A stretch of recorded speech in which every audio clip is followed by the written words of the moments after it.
가톨릭이 엄마에게, 엄마에 대해 묻고 엄마에 대해 답하는 시간. 사랑의 기쁨, 가정의 특별기획. 가톨릭 평화방송과 한국평협이 함께합니다. 4인 4색 엄마의 뜰에 오신 여러분 환영합니다. 안녕하세요. 안녕하세요. 잘 지내셨어요? 네, 안녕하세요. 저는 갓 아이 키우는 엄마 서현진 오틸리아입니다.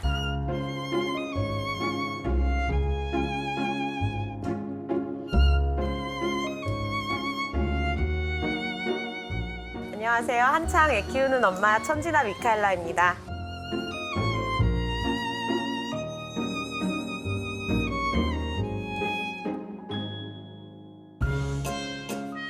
안녕하세요. 거의 아이들 다 키워놓은 엄마 방주란 베로니카입니다.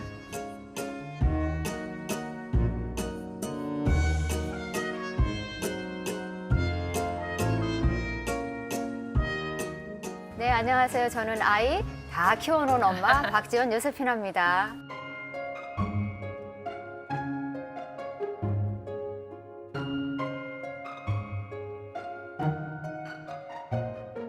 네, 안녕하세요. 애 낳지 않고 어버 키워보지도 않은 아빠 김광두 고스마 신부입니다.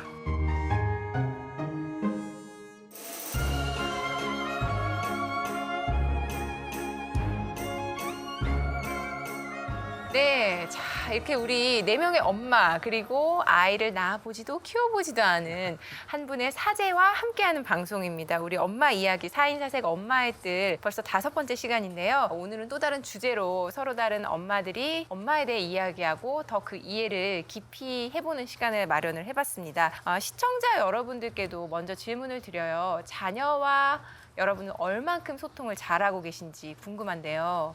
소통 어떻게 잘들 하고 계신가요? 이제 성인이 된 아니면 뭐 고등학생인 자녀들과. 네. 네. 글쎄, 뭐, 좀 잘 안 되면 어떤가 싶어요. 그게 무슨 말이죠? 아니, 잘하고 싶지만 또 못할 때도 있는 것 같아요. 그러면 그런 대로 바라봐 줘야 되지 않나. 전 요즘에 그런 생각하고 있는 것 같아요. 굳이 네. 뭘 소통을 잘해야 되나. 제가 이해를 돕기 위해서 참고로 이분은 고1과 고3 딸을 둔 네, 어머니이시라는 거. 예, 그런 생각이 들더라고요. 좀 안 될 때도 있고 네. 그냥 이렇게 편안하게 이렇게 좀 바라봐주고 서로 좀 시간을 두고 이러는 게 좋을 것 같아요. 꼭 뭘 세상에 다 잘해야 되는 건 아니잖아요. 저는 또 이제 딸 둘, 30이 훌쩍 넘은 딸들과 함께 이제는 같이 동반자 느낌이 더 강한데 그런 딸들과는 어떻게 소통하고 어떤 대화를 나누시는지도 궁금해요. 저는 소통을 중요하게 생각해요. 밖에 나가서 다른 사람하고 소통하는 거는 별로 어려워하지 않죠. 근데 가족은 기대하는 게 있기 때문에 굉장히 어려워요. 감정이입 이런 것도 잘 되고. 그리고 아이들하고 부모들이 가족 간의 대화 문화 이런 게 우리나라는 아직 이게 말 잘 형성이 돼 있지 않죠. 그래서 저 같은 경우에는 그 소통에 대해서 아이들하고 하면서 굉장히 많은 어려움이 있었어서 공부를 많이 했죠. 그래서 오늘 이제 그런저런 얘기를 나눌 수 있을 것 같아요. 그럼 저는 신부님한테도 여쭤볼게요. 본당에서 자녀들이랑 소통이 안 돼요. 너무 어려워요. 어떡하죠? 하는 부모들의 그런 네. 고민들 많이 네. 상담을 받으실 것 같은데 어떤 말씀 해주세요? 일단은 뭐 요즘은 코로나 시국이라서 그런 상담 자체가 이제 좀 없는 그러는 이 코시국에 맞아요. 그런 상황이긴 한데요. 주라님하고 비슷한 것 같아요. 이게 뭐 어떻게 해야 돼 하고 그거에 집착하다 보면은 역효과가 날 수 있기 때문에 차근차근 이렇게 접근해 보려고 노력하고 꼭 말로 하려고 하지 말고 그냥 어떤 뭐 편지를 써서 싹 넣어준다던가 바로 대면해가지고 막 하려고 하면은 안 될 때들이 있잖아요. 그때 뭐 편지를 써보아요 이런 것도 좋은 방법이고 해가지고 그런 것들 알려드리고 했었던 것 같아요. 그리고 무엇보다도 하나님께 의지하고 네. 잘 풀어달라고. 참 진짜 이 방송을 보시는 많은 부모님들도 그러실 거예요. 우리 아이와 정말 진정으로 소통하고 싶다. 그게 다들 원하시는 공통된 그런 길이 아닌가 싶은데 그래서 4인 4색 엄마의 뜰 오늘은 자녀들과의 소통에 대한 이야기 나눠보겠습니다.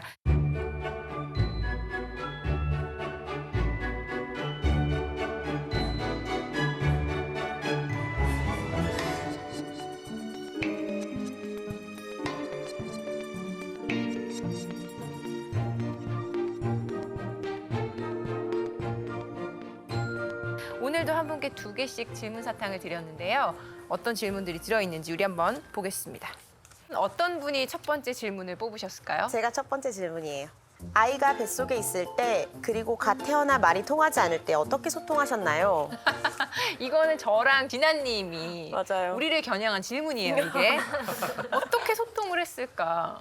저는 사실 아기 처음 태어났을 때 소통이 안 돼가지고 너무너무 많이 힘들었고 많이 울었거든요. 얘가 우는데 왜 우는지 모르겠고 나는 잠이 너무 부족하고 도대체 뭘 원하는 거야? 막 이러면서 같이 울었던 기억이 나요. 사실 지금도 조금 발전하긴 했지만 애가 막 1시간씩 울 때 가끔씩 있는데 도대체 모르겠어요. 그래서 맨날 고개를 절레절레 흔들면서 난 네가 뭘 원하는지 모르겠다 막 이러거든요. 진아님 어떠세요? 저는 첫째 때 아이가 너무 많이 울어서 유튜브에 아이 울음소리에 따라 요구하는 게 다르다고. 있어요. 네. 근데 그거를 저는 틀어놨는데 같은 울음소리인데 도대체 이 엄마는 배고플 때 우는 거, 네. 오줌 쌌을 때 우는 네, 거. 제가 듣기에는 다 같은 울음소리인 거예요. 근데 그거를 첫째 때는 좀 구분을 못했었는데 네. 둘째 때 되니까 뭔가 알 것 같은. 진짜요? 네, 아이들의 욕구가 정해져 있잖아요. 배고플 때. 네, 그리고 생각보다 제가 많이 첫째 때 놓쳤었던 것 중에 하나는 외롭고 놀고 싶을 때 우는 거. 그 울음을 제가 아기 때 몰랐었던 것 그 같아요. 울음은 어떤 울음이죠? 근데 엄마 알 수 있어요. 그 울음 소리로 말할 수 없지만 지금 얘가 그냥 내가 필요하구나. 어떨 때는 그냥 안고 쫑알쫑알 이야기만 해줘도 그냥 그 울음이 가실 때가 있고 네, 어떨 때는 너무 지루해서 울 때도 있어서 뭔가를 보여주기도 하고 같이 놀아주기만 해도 아이가 울음을 그칠 때가 있더라고요. 그거를 첫째 때는 전혀 몰랐어요. 전 진짜 모르겠어요, 지금. 네. 그래서 제가 내가 엄마 자격이 없나? 남들은 이렇게 다 잘 아는데 말씀하신 것처럼 아기가 배가 고플 때 우는 울음, 화장실이 가고 싶을 때, 졸릴 때 이게 다 다르다. 그거를 귀신같이 구분하는 엄마들이 있더라고요, 첫째부터. 아니, 이미 임신 기간부터 그 훈련이 다 돼 있는 어떻게 엄마들이 알죠? 있어요. 아니, 보니까 그런 거 번역해주는 어플도 있는 것 같던데. 있어요. 딱 하나 제가 기억나는 게 아기가 배가 고플 때는 N 사운드를 내면서 운대요. 네 이렇게 운대요. 근데 저는 진짜 모르겠죠. 이렇게 천장에 혀를 붙이고 운다는 거예요. 그래서 근데 애가 막 울고 난리가 났는데 그거 그게 솔직히 어떻게 구분이 돼요? 그렇죠. 그래서 아직도 많이 정말 내가 부족함을 많이 느끼고 얘가 컸을 때 이제 말을 하고 뭐 이렇게 사춘기가 됐을 때 과연 내가 얘랑 잘 소통할 수 있을까 이런 걱정도 되거든요. 좀 그렇습니다. 우리 이런 이야기를 하면 옆에 이제 애 다 키운 우리 지연님 같은 흐뭇한 경우는 일이네요. 응 그래. 흐뭇하게. 까마득한 일이에요. 아무튼 그런 소통이 참 아기 때부터 처음 시작부터 쉽지가 않고 그거를 모두 알아들을 수 있는 건 아니더라. 맞아요. 맞아요. 자, 두 번째 질문 보겠습니다. 제가 가지고 있어요. 자, 미운 7살, 미운 3살. 이제 조금 컸다고 자기 주장이 강하고 고집이 센 아이. 어떻게 이해시키고 설득시켜야 할까요? 라는 질문이었습니다. 이것도 지금 아직 어린 아이를 키우고 있는 저희 둘을 위한 그렇죠. 겨냥한 질문이네요. 질문인 것 네. 같은데 어떠세요? 어떻게 설득시키세요? 사실 저희 아기도 17개월? 지금 그래서 할 얘기는 많지만 우선 선배 엄마 얘기 듣겠습니다. 네, 특히 사실은 둘째보다는 첫째랑 이 지금 당면한 과제예요. 3살에서 4살 이 사이에 소통의 어려움을 너무 크게 겪었어요, 저는. 저희 아이가 예측이 안 되면 힘들어하는 아이라는 것을 관찰하게 됐어요, 어느 순간. 그래서 미리 알려주고 준비하게 해줬을 때 확실히 그 소통이 더 잘 되고 준비가 다 잘 되고 그리고 제가 끌고 가고 싶은 쪽으로 본인이 스스로 결정하는 데 되게 도움이 많이 되는 거를 발견했는데 그 전까지는 이유를 모르겠어서 너무너무 힘들었어요. 지금 큰애는 이제 말을 워낙 잘하니까 내 소희 엄마를 찜쪄먹고 있습니다. 그 제가 정말 하고 싶지 않은데 이렇게 하면 돼 안 돼? 뭐 이런 식의 질문 있잖아요. 그런 질문이 저희 아이와 저의 소통을 가장 막는 것 중에 하나거든요. 특히 큰 아이는 그러면 갑자기 반발심 빡 내죠. 네, 이렇게 내는 잘못했어 안 했어 이거야? 네, 뭐 이런 그런 거 아니면 이렇게 하는 게 낫겠어, 저렇게 하는 게 낫겠어, 뭐 이런 식의 이거 아니면 저거 식의 질문 있잖아요. 그래서 정말 싫어하는데 일화가 하나 있어요. 제가 저희 아이가 뭘 하는데 너가 하고 싶은 것만 하면 돼, 안 돼? 대답을 안 한 거예요. 그래서 씩씩거리고 대답을 안 하길래 하고 싶은 것만 자꾸 하고 살면 좋겠어, 안 좋겠어? 라고 제가 좋을 것 같은데. 말을 하면서도 머릿속으로는 이 질문은 내가 이거 지금 왜 하고 있지? 말리고 있다는 거를 말렸어. 이미 말리고 있다는 걸 생각했지만 저희 아이가 그럼 좋지. 그래 좋아라고 대답하면서 제가 그래. 말리는 상황이 있었거든요. 근데 그 하다 보면 저도 이제 감정적으로 아이랑 소통을 하게 될 때가 있는 것 같아요. 근데 그런 상황을 최소화하기 위해서는 항상 그러니까 급한 상황을 만들지 말아야겠다는 생각을 해요. 아이랑 급할 때 제가 마음이 급해지거나 뭔가 제가 불안한 게 무언가가 있을 때 시간에 쫓길 때. 네, 소통이 잘 안 되더라고요. 근데 아이랑 소통해서 지금 저의 상황에선 사실은 저의 문제가 더 커요. 아이보다는 그런 바쁜 상황이라던가 제가 끌고 가고 싶은 어떤 게 있을 때 그러니까 마음이 여유롭지 않을 때죠, 주로. 네. 근데 너무 잘하고 계신 것 같은데 그러니까요, 너무 사실 어려워. 부모는 그 슈퍼맨이 아니잖아요. 애를 둘이나 키우시는 걸로 알고 있고 안 바쁠 수가 있나요?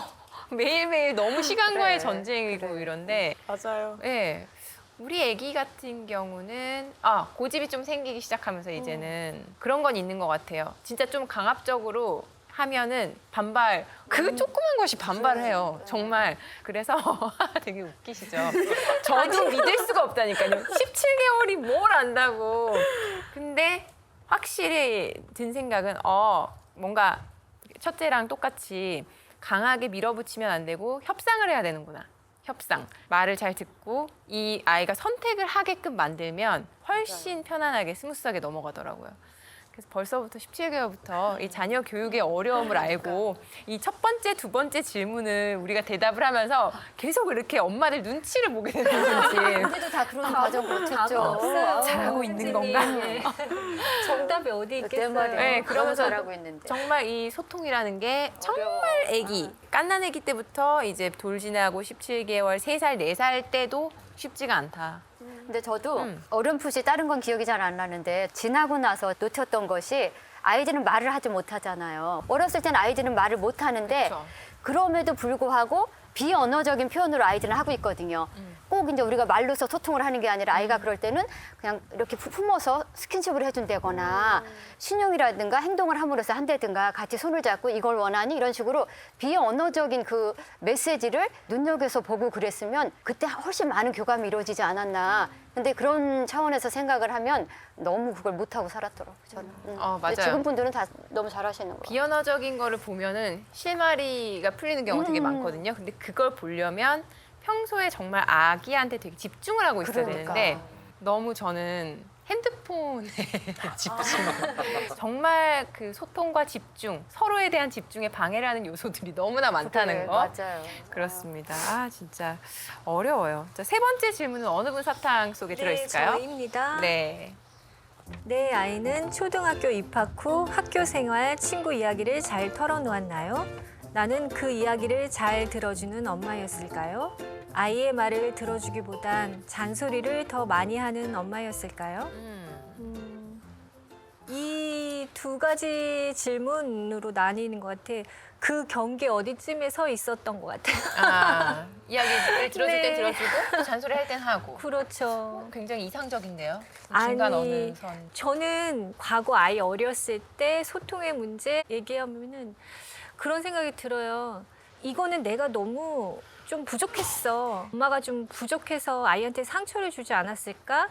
라는 부분도 있고 어느 부분에서는 다른 엄마 못지않게 아이한테 재미나고 저가 갖고 있는 어떤 고유한 엄마의 그런 느낌으로 아이하고 만났을 수도 있기 때문에 이런 질문을 받으면 근데 상황에 따라 다른 것 같아요. 상황에 따라 다르기 때문에 잔소리할 때 제 모습은 아주 악마 같은 엄마죠. 어떤 걸로 보통 잔소리 하셨어요? 딸들한테? 지금도? 지금은 잔소리 안 해요. 잔소리를 안 하고 제가 잔소리 듣는 것 같아요. 애들이 이미 커서 이제. 근데 아이 때는 엄마의 불안이 잔소리의 원인인 것 같아요. 그렇죠. 그 부분은 이제 반성을 해도 다 지나간 시간이기 때문에 어쩔 수 없어요. 근데 다시 시간을 돌려서 다시 아이들이 어리고 제가 그 당시에 엄마가 된다고 하더라도 그런 불안감을 자기가 해결하지 않는 다음에야 그때 다시 돌아가서 아무리 후회를 해도 이 본능적으로 나오는 게 불안감으로 아이한테 불안감을 조성할 수 있기 때문에 자신할 수는 없어요. 근데 그래도 제일 제가 이렇게 딱 생각하고 있는 거는 그래도 너네 너무 사랑한다. 부족한 엄마지만 너무 사랑하고 지금도 그 모습 그대로 너희와 함께 있고 싶다 이거고 아이들이 어느 정도 자라고 나서는 아이한테 사과한 적도 있어요. 엄마 잘못했어 그때 미안해. 예전 잘못을. 네, 엄마가 떼찌해서 미안해. 근데 애기들이 기억을 하고 있던가요? 다 해요. 어머. 아이들이 이렇게 인상 깊었던 그런 순간 엄마의 모습, 부모의 모습 기억하더라고요.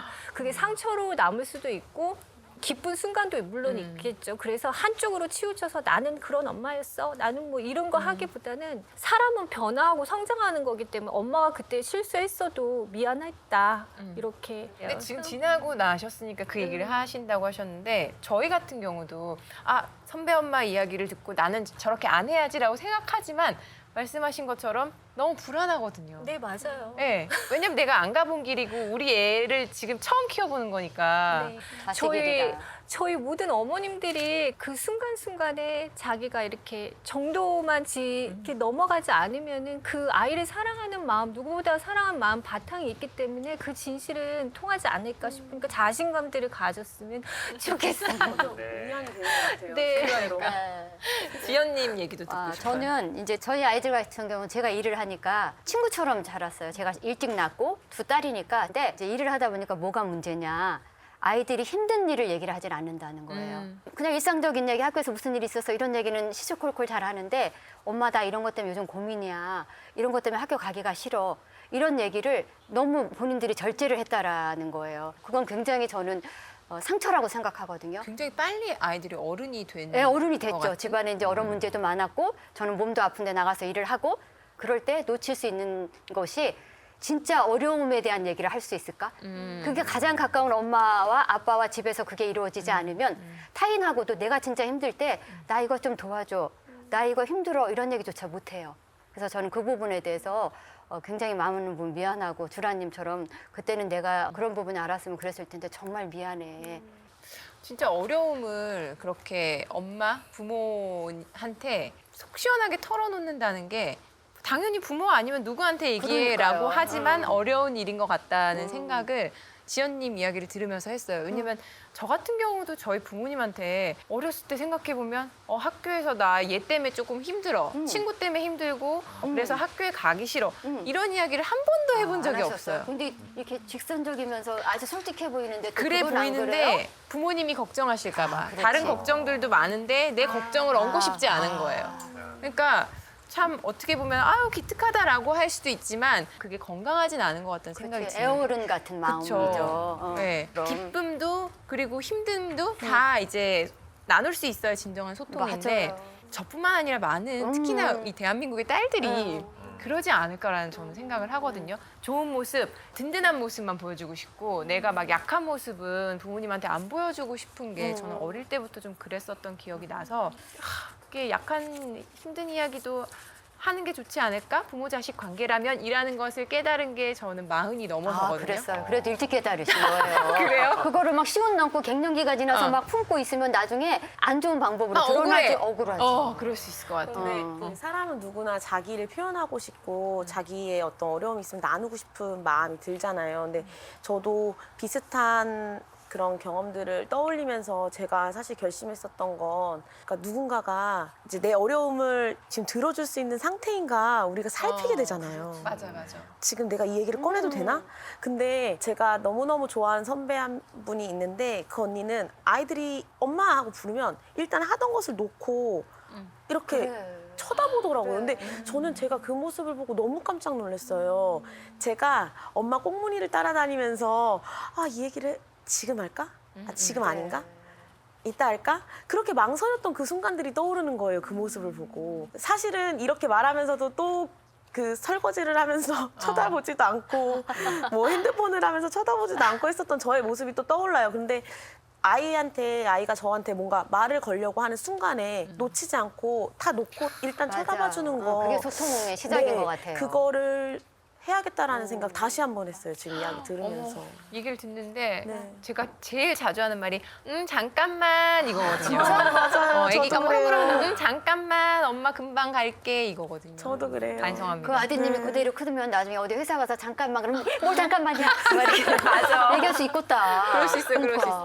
잠깐만 말고 네. 하던 거 멈추고 그래, 무슨 이렇게. 일이니? 네. 이렇게 그래. 이렇게 얘기를 해줘야겠다는 생각이 들어요. 자, 네 번째 질문 보겠습니다. 네, 제가 읽을게요. 청소년기 중2병, 고2병, 엄마가 뭘 알아 하고 무시하는 일은 없었나요? 그러다 소통이 단절된 적은? 그럴 땐 어떻게 하셨나요?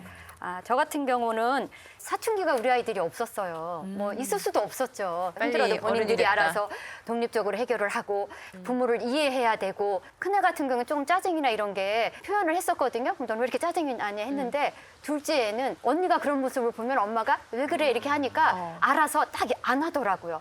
쓸데없는 얘기 잘 안 하고 그 심부름을 시켜도 짜증을 안 내서 저는 얘가 너무너무 착하구나. 근데 그 사춘기를 억눌렀던 거예요. 억압을 했던 거죠. 근데 그 에너지가 지금도 굉장히 강해서 너무 힘들 때 내가 도움이 되고 싶고 벌써 이렇게 몸이 반응을 하는데도 그냥 괜찮아.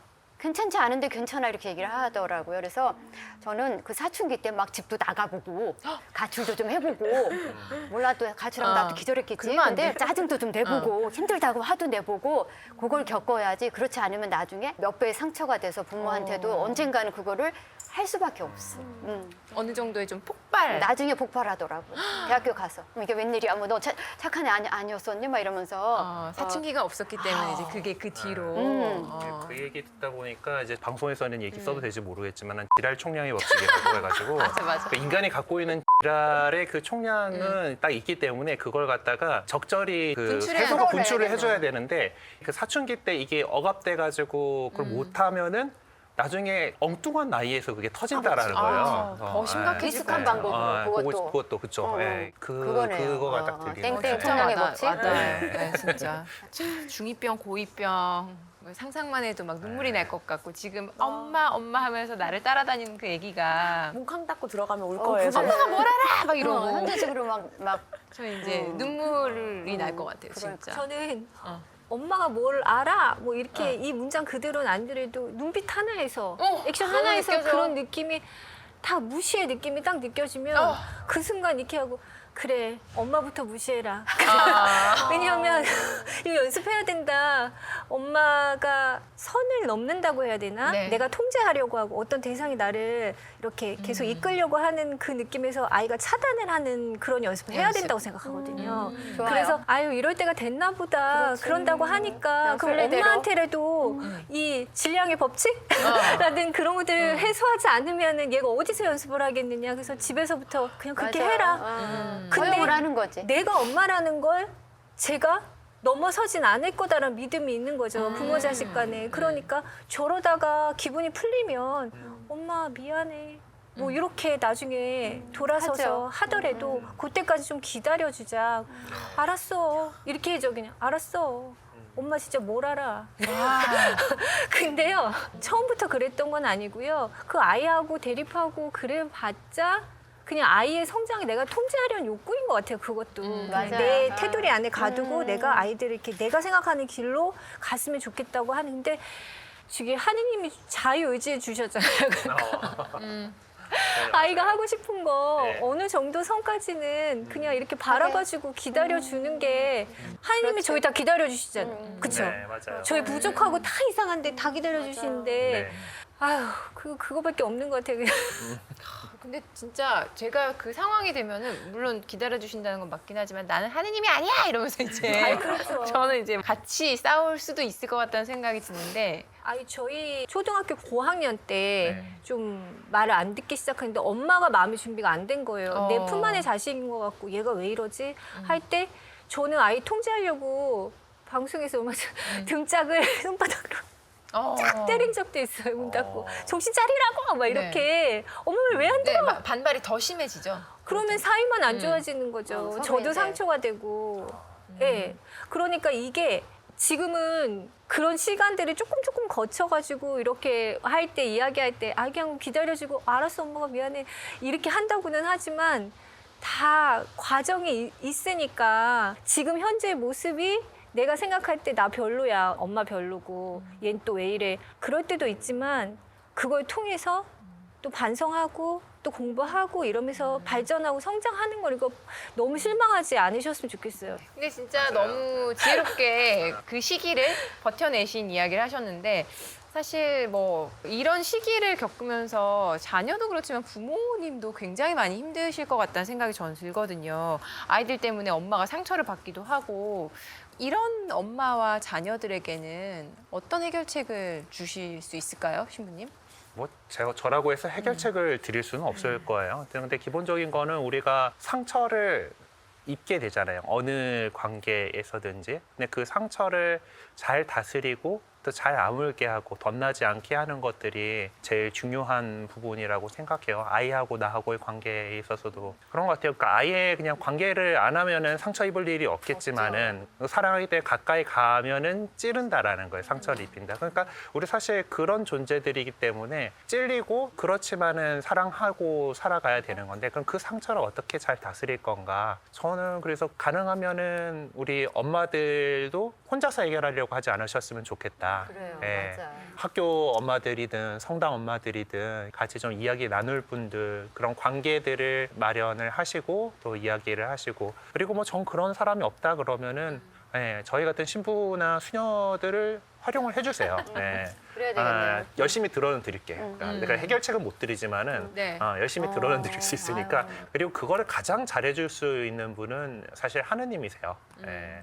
제 돌아가신 정진석 추기경님께서 해주셨던 제 정말 기억에 남는 좋은 말 하나가 방에 있는 십자고상이 하느님이 우리를 바라보고 계신 CCTV라고 이렇게 하시더라고요. 그래서 그 앞에서 그냥 내가 정말 내가 찔려서 아픕니다. 아파요 하고 내어드리는 것도 큰 도움이 돼요. 그리고 그것도 되게 좋은 기도입니다. 네, 그래서 그러니까 혼자서 해결하지 네. 마시라는 그런 말씀 꼭 드리고 싶습니다. 지금 비슷한 고민하고 계신 부모님들이 꽤 계실 거예요, 사실. 그런 분들에게 이 이야기가 좀 더 와 닿으셨으면 좋겠습니다. 혼자서 너무 다 쌓아 안으려고 하지 마시고 이제 그거를 좀 오픈해 놓는 거 그리고 서로 나누는 게 중요할 것 같아요. 자, 엄마들의 본격 수다 엄마들 함께하고 계시고요. 다음 질문 사탕 펼쳐보겠습니다. 네, 접니다. 청년기에 들어서 엄마도 다 이해해주고 이젠 우리 아이가 다 컸구나 싶을 때가 있었나요? 또는 딸인 나와 엄마의 경우는 어땠나요? 우리 아이들처럼 엄마를 이해해준 아이들이 없었을 것 같아요. 내가 뭔가 책임을 져주고 도와드려야 되고 뭐가 문제가 생기면 내가 대신 그 빈자리를 채워주고 근데 그런 것들이 우리 아이들이 굉장히 힘들었을 거라는 자각이 드는데 어느 정도까지는 저희도 엄마랑 관계가 좋았으니까 이건 힘들어라고 얘기하지만 정말 힘들 때는 이것까지 하면 우리 엄마가 더 힘들어 이해하다 보니 어느 정도 되면 이제부터는 내가 다 감당해야 될 몫이네 이렇게 탁 받아들이는 거예요. 그러다 보니 하느님과의 관계 안에서도 영향을 미친다는 걸 어느 순간 알게 됐어요. 하느님을 묻고 기도를 하고 당신께 의탁하고 맡겨드립니다 하지만 어느 순간에 가서는 그 이상으로 제가 청하질 않더라고요. 이 정도에서는 제가 다 감당해 볼게요. 그러니까 하느님과의 관계 안에서 그 가림막이 있었다는 걸 어느 순간에 알고 그걸 활짝 열고 제가 하느님한테 나도 어렸을 때 하지 못했던 그런 투정 하느님 앞에서 모든 걸 다 해주실 수 있는 분이고 완전하신 분이신데 나도 할 말 하고 살고 싶습니다. 이러면서 한번 치고 나간 적이 있는데 그게 저한테는 해방이고 부활이었거든요. 근데 나와 우리 애들 안에서도 그 관계가 그렇게 돼 있어서 그런 부분을 지금 이제 매듭을 풀어가면서 이제 서로 이제 노력을 하고 있죠. 굉장히 중요한 부분인 것 역시. 같아요. 큰언니 말씀을 들으니까 오, 뭔가 저희 가슴이 다들. 뻥 뚫리는 것 진짜? 같아요. 저도 이게 재밌는 이야기인가? 재밌는 이야기 해드릴게요. 재밌어야 되고 재미없으면 용서할 수 없어요. 네. 먼저 용서를 구할게요. 저희 아이들이 이제 일주일 간격차로 중간고사였어요.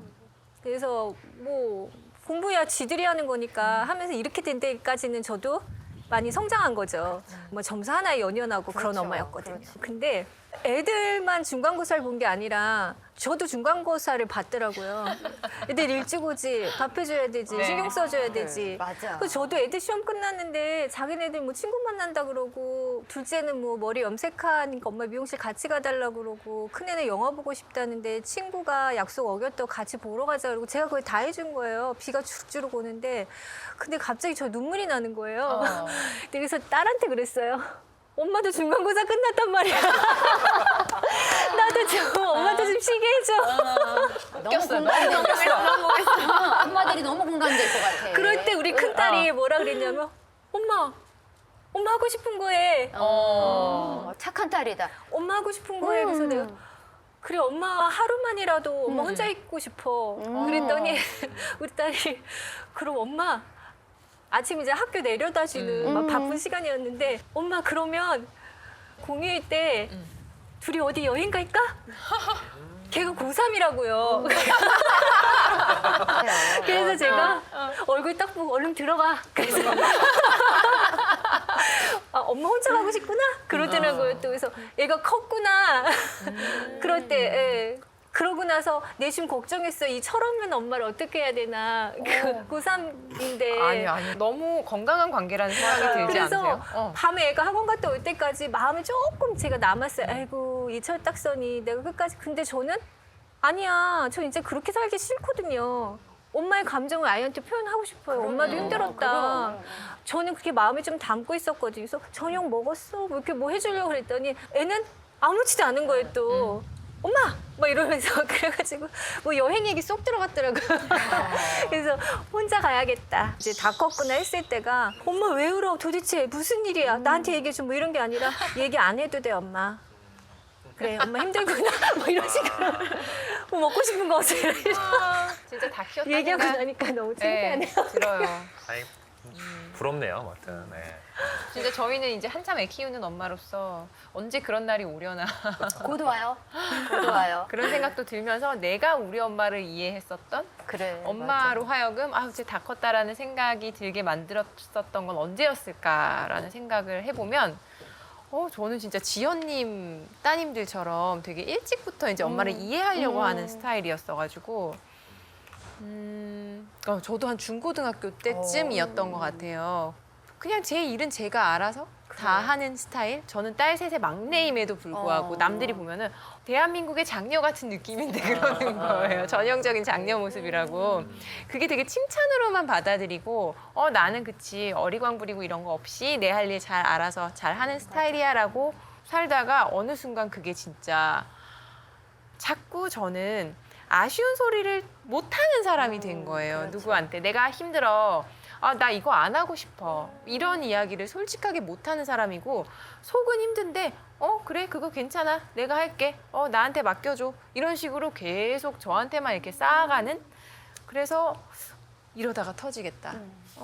터지겠다. 거절 잘 못하고. 거절을 보기보다. 보기보다 거절을 못하고 정말 그런 말 있잖아요. 신여병? 약간 그래. 스스로 신여가 돼서 그래. 내가 할게. 알아서. 알아서 하는 스타일. 그래서 참 그게 제가 이제 자식을 키우니까 내 아이는 나한테 안 그랬으면 좋겠는 거예요. 그냥 막 힘든 거 다 얘기하고 어리광 좀 부리고. 하고. 네, 그랬으면 좋겠다는 생각이 들어서 참 이게 내가 자식이었을 때랑 내가 부모가 되니까 많이 달라지는구나. 그리고 예전에 내가 잘 깨닫지 못하고 나의 성격적 결함이라고만 생각했던 그런 부분들이 막 뭔가 실마리가 풀리는 그런 느낌이 들어요. 아이를 다시 키우면서 내가 그때 왜 그랬을까? 부모와의 관계에서 소통에서 어떤 부분이 조금 미약했구나. 그런 것들을 새삼 다시 깨닫게 되는 이 방송을 하면서 저는 그래요. 솔직히. 자, 그러면은 잘 6번째. 들었습니다. 자, 그럼 6번째 질문 사탕 보겠습니다. 네. 진로, 독립, 결혼 문제 등에 대해서도 자녀와 잘 소통하나요? 의견이 대립한 적은 없었나요? 또는 딸인 나와 엄마의 경우는 어땠나요? 아이고 진짜 중요한 문제들. 인생의 고비고비마다 어떤가요, 다들? 저는 여기 다 들어있네요. 아이들 진로, 독립에 대한 문제, 결혼에 대한 문제. 근데 이제 아이들이 이제 취업을 할 때도 요즘 많이 어렵잖아요. 저희 아이들도 취업하고 이러는데 여러 가지 그 다이나믹한 진짜 사건들이 많았는데 이직을 할 경우가 몇 번 생기잖아요. 그러면 그런 것들이 불안하더라고요. 그때만 해도. 그냥 뭘 자주 옮겨 생각을 잘해. 오하게 얘기한다고 하지만 아이는 벌써 불안감을 느낄 수가 있잖아요. 이제 그럴 때 엄마 입장에서 지지해 주는 거죠. 그래 너 하고 싶은 대로 해보는 거야. 네가 스스로 해서 자꾸 몸값도 좀 올려보고. 속으로 엄청 불안하셨을 불안하지. 텐데. 그런 얘기 나올 때마다 저는 막 묵직이도 하는 거죠. 그래서 결국은 몇 번 이직을 하면서 지금 자기 적성에도 맞고 여러 가지 조건이 좋은 데서 이제 다니고 있어요. 그리고 독립에 대한 거 이제 자녀들하고 거리두기를 지금 막 하고 있는데 진정한 거리두기는 물리적인 거 아니겠어? 나가는 거야. 각자 준비해서 나가는 각자 살아보는 거 어땠든 처음에는 너무 서운하고 나도 좀 이렇게 좋은 집에서 이렇게 좀 살아보면 안 돼? 막 이러면서 그렇게 받아들이더라고요. 그래서 저는 어떤 차원으로 얘기했냐면 자꾸 옆에 같이 있으니까 제가 잔소리하게 되고 통제하게 되고 그 생각보단 이게 더 좋지 않아라고 얘기를 하게 되니 한번 분리해서 살아보자 이렇게 했었는데 막 이제 뭐 얘기를 하다가 나중에는 그냥 조용히 서로 눌러 살다가 때 되면 나가는 걸로 됐고 이제 결혼에 대한 거잖아요. 지금 다 찼으니까. 근데 작은 딸은 남자친구가 있으니까 안심이 되는데 큰 딸이 이제 남자친구가 없으니까 그런 것도 또 얘기하게 돼요. 그리고 이제 얼마 전에는 우리 작은 딸이 무슨 나한테 올기장 놓듯이 결혼해도 애기는 안 낳을 거야. 세상이 너무 험하고 진짜 아이고. 준비도 없이 자식을 낳는 사람 너무 많아. 그러면서 어떻게 자식을 함부로 낳을 수 있어? 그러면 저는 이제 창피하죠.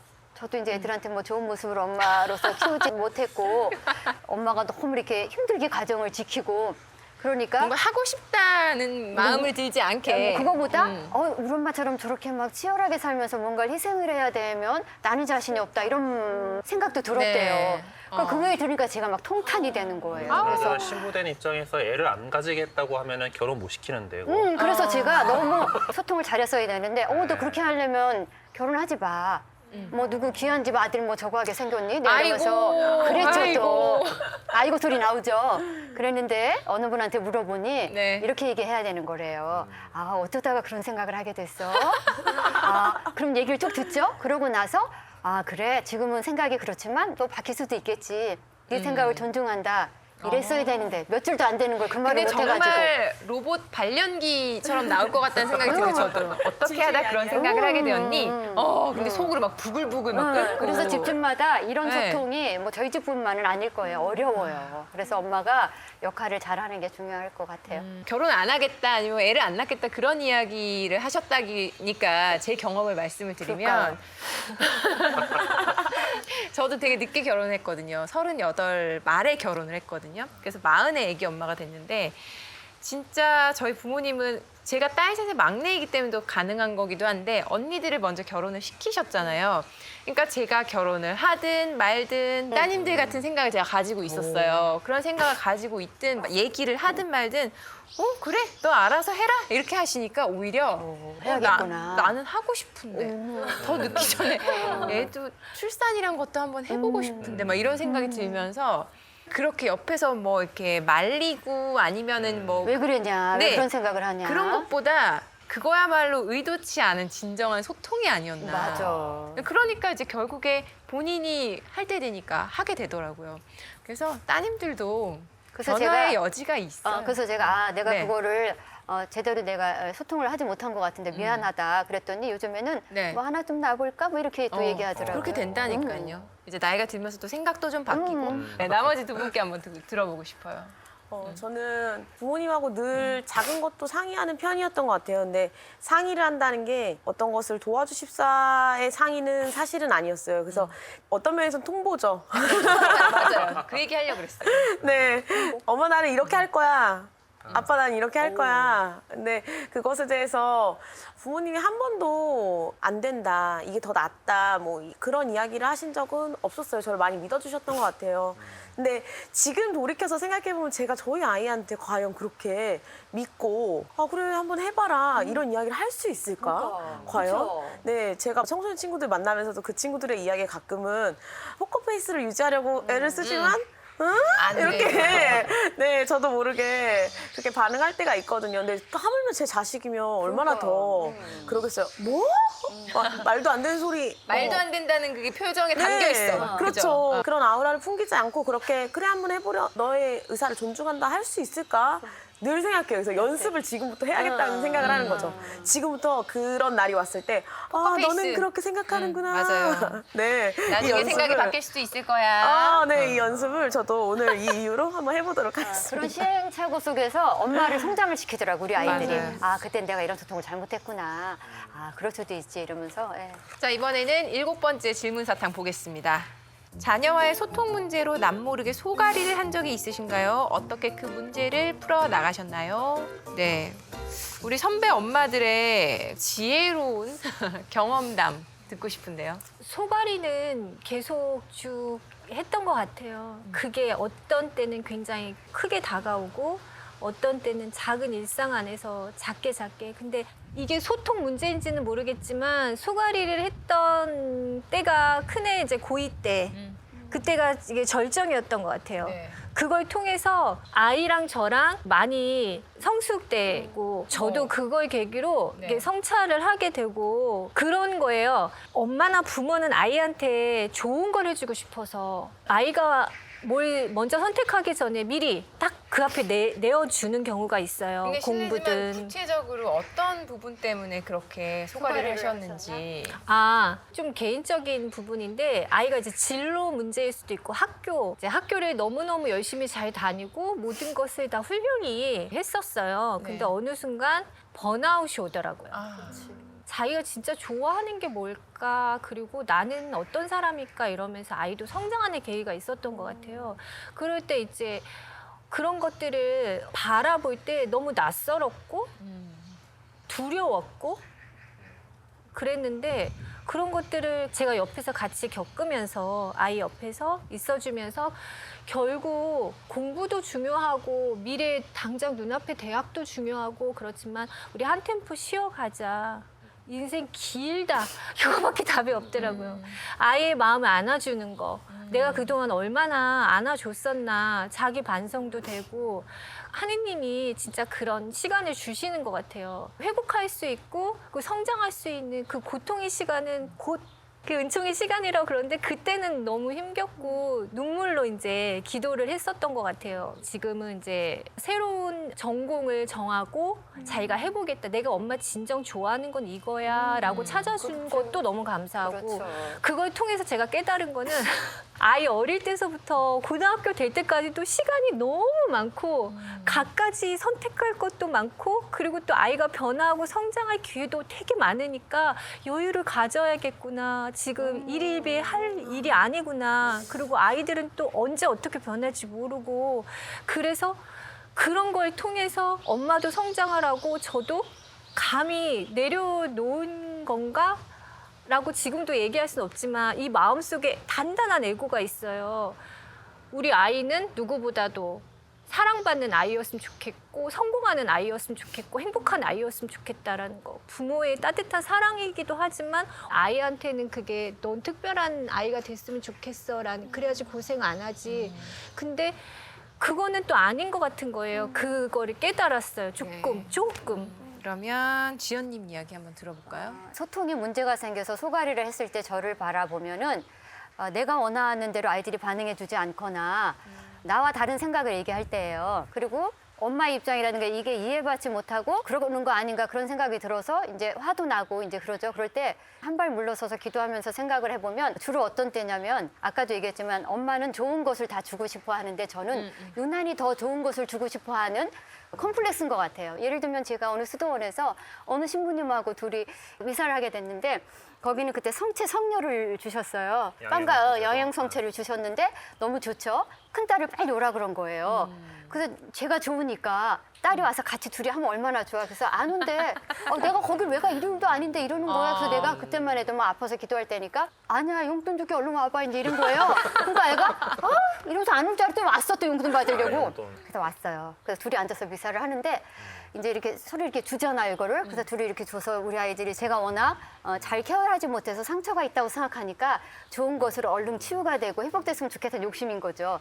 근데 이제 신부님이 이거를 이렇게 맛있는 걸 주면 제가 마시고 신부님이 드려야 되는데 제가 마시고 그걸 어머 우리 딸한테 주는 거 알아? 어머, 내가 사제도 아니고. 근데 나는 자연스럽게 모르고 주는데 우리 딸이 왜 저래, 이러고 있고 신부님은 외국 신부님께서 이러면서 이러는 거서 내가 그러니까 어머 그러고 나서 이제 했거든요. 그날 제가 앉아서 2시간을 성찰을 했어요. 그 마음은 온- 너무 이해가 가요. 그렇죠. 근데 온 인생에 그게 성찰이 되면서 교만이구나. 왜냐하면 우리가 아무리 사랑하는 사람한테 주고 싶어도 내가 줄 수 있는 것과 하느님이 주실 수 있는 게 다르거든요. 나는 하느님이 주실 수 있는 그 고유한 그런 것도 내가 다 줘야 된다고 생각을 한 거예요. 그러다 보니 우리 아이들은 이거 나 받고 싶지 않은데 엄마 막 주려고 그러네. 이건 나 필요하지 않아. 내가 원하는 건 이게 아니야. 막 주려고 그러네. 그러다 보니까 그때 제가 제 삶에 있어서 교만을 너무 막 통렬하게 통해를 하고 그때부터는 좀 조심을 한 거죠. 근데 제가 소가리를 할 때 주로 보면은 우리 아이들이 제가 막 뭔가를 주고 싶을 때 아니 엄마 여기까지 경계 들어오지 마세요. 라고 네. 액션을 취하는 거예요. 나는 지금 원하는 게 그게 아니니 엄마 됐어요라고 할 때 저는 서운함을 느끼고 거부당했다고 생각을 해서 막 소가리를 하더라고요. 그랬더니 이게 이제 얼마나 좋은 건데 왜 음. 이런 마음이신 그러니까 이게 거죠. 뭐 이렇게 어렵게 살아. 그러니까 제 마음 안에는 오랫동안 어렵게 살았으니 아이들한테는 지름길을 자꾸 알려주고 싶은 거예요. 네. 그래서 이제 경계를 오지 마. 이제 그럼 제가 얘네들이 경계를 얘기하는 거구나. 그럼 뒤로 다시 하고 미안하다고 하고 이제 이렇게 얘기하죠. 아 근데 엄마의 마음이 너무 느껴지는데 저희 엄마 같으셔가지고 아. 이게 진짜 좋은 마음이긴 한데 그 거리가 이게 너무 나간 거죠 이제. 그렇죠. 아 너무 들어왔어 엄마. 그래, 아 그래. 거기서 그렇게. 스탑 이렇게 되는 거죠. 내가 엄마라고 생각하고 현진 네. 씨한테 현진아 그때 내가 사랑인 줄 알고 그랬는데 미안해. 힘들었지? 괜찮아요. 네 마음을 네가 원하는 거를 이해하지 못해서 미안해. 아이들한테 이렇게 얘기해요. 그럼 애들이 뭐라 그래요? 고맙다 그러죠. 그래 엄마 탓이 아니야. 엄마 마음 이제 하지. 지금 말씀하신 상황이 바로 네. 소통인 것 같아요. 맞아요. 그러니까. 진짜. 자, 자녀와의 이런 소통이 참 그만큼 어렵습니다. 이제 마지막 사탕 열어보겠습니다. 자녀와의 소통이 어려울 때 누구에게 도움을 요청하시나요? 어렵죠. 누구에게? 근데 이제 엄마들은 힘들어도 자기가 감당하려고 그러고 지리에 막 다 내려놓고 이렇게 하는데 저 같은 경우에는 저와 너무 다른 남편하고 소통을 하는데 너무 어려운 거예요. 남편은 아들만 5 있는 집에서 자랐고 저는 딸 3에 있고 네. 저는 같이 얘기하면서 공감받고 예를 들면 자기야 밥 먹었어? 그러면 그냥 먹었어 이러면 되잖아. 지금 시간이 몇 시인데 먹었지 막 이렇게 얘기를 하고 어떡해요. 그리고 뭐 자기야 피곤해? 그럼 피곤하지 막 니는 그 얘기를 해요. 그럼 저 같은 경우는 피곤해 그러면 피곤해. 당신은? 뭐 이런 소통을 원하는 거야 사소한. 지금 시간이 몇 시인데? 그래서 기도하면서 남편하고 소통을 잘하고 싶어요. 노력을 해볼게요. 방법을 가르쳐 주시면 이렇게 했더니 마음속에서 어떤 울림이 올라오냐면 남편이랑 소통하기 어려운 이유가 소통을 잘하려면 네 자신하고 소통하는 것부터 먼저 새로 시작해야 된다. 거기에 답이 있다 이러는 거예요. 그래서 그때부터 제가 여러 가지 공부들도 하면서 최근에는 한국 CP 협회라고 임상 사모 교육을 하는 곳이 있어요. 교회 안에서 신학적인 성찰과 접목을 해서 타인을 잘 사랑하려면 자기 자신하고 소통을 잘하면서 사랑해야 된다. 이런 스킬도 배우는 거구나. 인간관계 안에서 이게 자기가 힘들었는데 네. 결국은 내 문제구나. 그래서 저는 전문가한테 도움을 청하는 거 좋은 것 상담을 같아요. 통해서? 맞아요. 배우는 거예요. 소통하는 방법을. 네. 요새는 정말 적극적으로 뭔가를 찾아서 배우는 분들이 많으신 것 같아요. 뭐 아기를 어떻게 키워야 되는지, 얘가 지금 하는 사인이 뭔지 이런 걸 알기 위해서 전 유튜브도 엄청 많이 찾아보거든요. 맞아요. 또 관련해서 이제 선배 엄마들이 그런 쓴 책이라거나 요즘에는 그런 부모로서 나의 자질을 분석한다거나 아이의 기질을 분석한다거나 그런 식으로 이제 계속해서 뭔가 전문적인 그리고 나보다 좀 앞서 나간 사람들의 것을 많이 따라하려고 배우려고 하는 움직임이 좀 큰 것 같다는 생각은 듭니다. 특별히 소통의 어려움이 있을 때 그 관계를 하고 있는 사람들끼리는 그 어려움을 풀기 정말 어려운 게 맞는 것 같아요. 맞아요. 그러니까 객관적으로 이 상황을 봐줄 수 있는 제3자의 도움은 정말 필요하다는 생각이 들어요. 특별히 저는 사실 이 시간이 너무 고마운 이유 중에 하나는 이 만남이요. 다양한 스펙트럼을 갖고 있는 엄마들을 만났잖아요. 그런 곳이 저한테는 사실 성당이에요. 성당 공동체 안에서는 어린 아이가 있는 엄마부터 아이를 다 키운 엄마들까지 모든 엄마들을 만날 수 있잖아요. 또 감사한 것 중에 하나는 엄마라는 존재, 나 아이라는 존재 자체를 하느님께서 창조하신 한 인격체로 놓고 보는 그런 시선을 이미 갖고 있는 사람들과 이야기를 한다는 게 더 많은 공감을 할 수밖에 없고 더 많은 배움을 받을 수밖에 없는 것 같아요. 그래서 사실은 저는 성당 언니들한테 도움을 참 많이 받거든요. 근데 이 시간도 그래서 너무 감사해요. 그래서 그러니까요. 네, 진짜 애 한창 키우고 있는 엄마들부터 다 키우고 다 거의 다 연령대별로. 키워가는 네.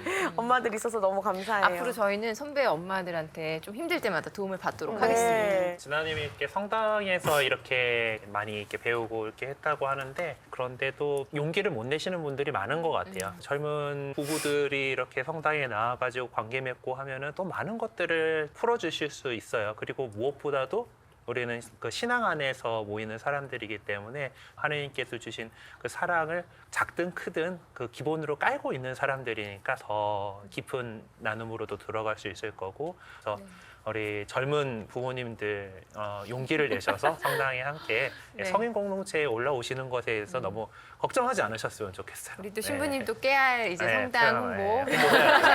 얼른 오세요, 청년 네. 여러분. 지식의 참사목자. 네, 오늘 이제 엄마와 자녀 간의 소통 얘기, 풍성한 얘기 나눴는데 오늘 주제에 대해서 교황님께서 어떻게 말씀을 해주실 것 같아요? 그래요. 우리 교황님께서도 대화하는 것에 대해서 특별히 부부 사이의 그 대화에 대해서 이제 대화는 혼인 생활과 가정 생활에서 사랑을 실천하고 표현하며 키워나가는데 반드시 필요한 특별한 방법입니다라고 대화에 대해서 말씀하시면서 이게 그냥 되는 게 아니다. 그런데 이는 시간이 오래 걸리며 노력이 필요한 학습 과정의 열매입니다라고 말씀하셨어요.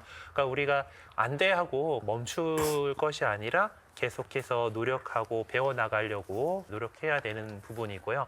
그리고 부부 사이의 그런 대화를 통해서 자녀하고의 대화 역시 연습하고 노력하고 배워나가야 할 부분입니다. 예, 그리고 자녀들에 대해서도 우리가 자녀들한테 뭔가를 이제 주려고 하는 것이 무엇인가, 그들이 그 인생 안에서 어디에 있는가를 잘 살펴야 한다고 하시면서 방치하는 것이 아니라 그 아이들의 삶 안에서 어떤 것이 필요하고 어떤 것을 이렇게 도와줘야 되는지 잘 살펴야 된다라고 하시면서도 또 그것이 집착이 되면 안 된다라는 거를 강력하게 얘기를 하세요. 사실 많은 이 어려움들이 엄마들의 좀 막연한 두려움이거든요. 예.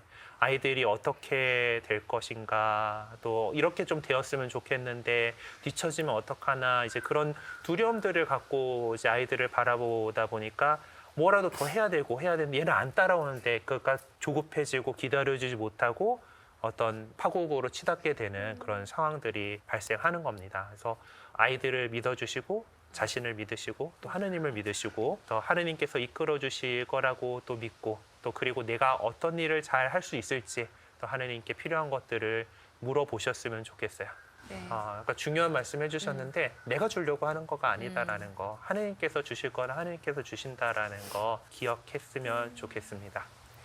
정말 오늘 자녀와의 소통 이야기 나눠봤습니다. 진정한 소통을 위해서는 정말 많은 노력이 필요하구나.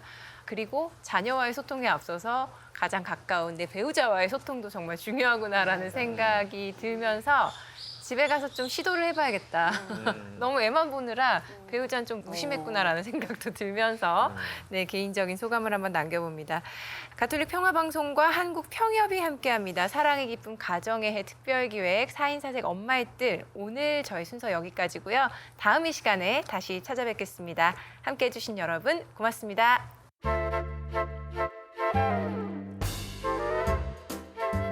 소통은 뭘 잘 말하려는 게 아니라 잘 듣는 거라는 생각을 더 많이 하게 됐어요. 어떻게 하면 온 마음과 온 힘을 다해서 진심으로 들으려고 애를 쓰는가, 이렇게 남편한테도 아이한테도 온 몸을 다해서 온 마음을 다해서 기울이는 것에 대해서 곰곰이 생각해보는 시간이었습니다. 소통에 대해서 저도 뭐 교우들과 주임 신부님이라던가 아주 잘하고 있다라고 생각하고 있지는 못해요. 근데 엄마들 사이에서 어떤 이런 이야기들 이렇게 들으면서 좀 못해도 되고 그러지만은 진심을 다하면은 닿을 수 있다라는 것들, 계속해서 노력해야 된다라는 것들 많이 이렇게 느끼게 되었던 그런 시간이었습니다. 소통을 잘하기 위해서는 자신의 마음을 잘 읽을 줄 알아야 될 것 같아요.